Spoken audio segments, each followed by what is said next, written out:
सत्संगत जी, प्यार से कहना। धन निरंकार जी।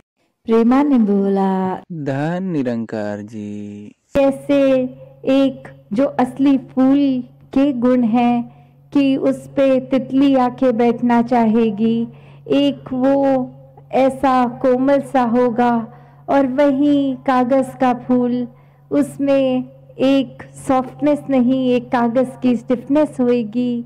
तो कैसे ये एक जैसे चाहे सूरत, पर अंदर से जो गुण है वो एक अलग, जिसके कारण वो पहचान हो जाती है कि क्या असली है क्या नकली है।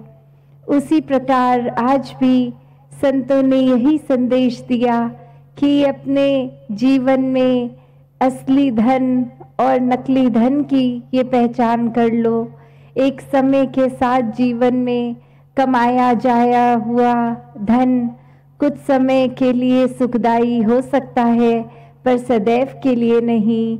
वही जो किसी समय का एक सुख किसी समय वो अशांति दे सकता है, एक रेस्टलेसनेस दे सकता है।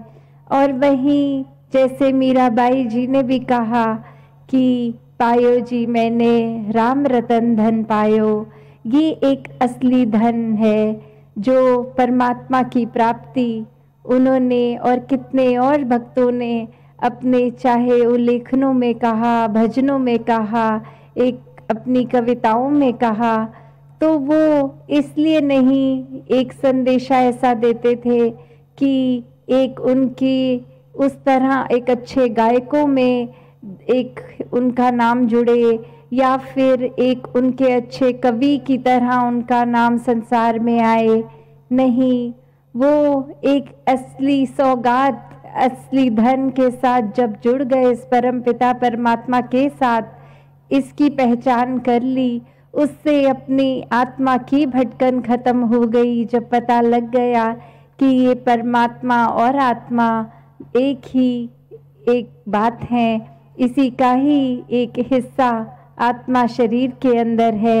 इंसान ने एक अभी जैसे जिक्र भी हुआ कि इतनी ख्वाहिशें अपनी रखी हैं, जीवन में इतनी इच्छाएं होती हैं।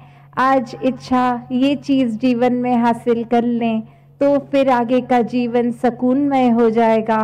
और वो चीज़ की अगर उपलब्धि हो भी जाती है तो कैसे कुछ ही देर बाद फिर एक नई इच्छा आ जाती है कि अब ये तो मिल गया है, अब इसकी प्राप्ति कर लेते हैं, जीवन और आसान हो जाएगा। तो कैसे एक इच्छाओं को एक जीवन में जो बात संत समझाते हैं कि वो इच्छा असल इच्छा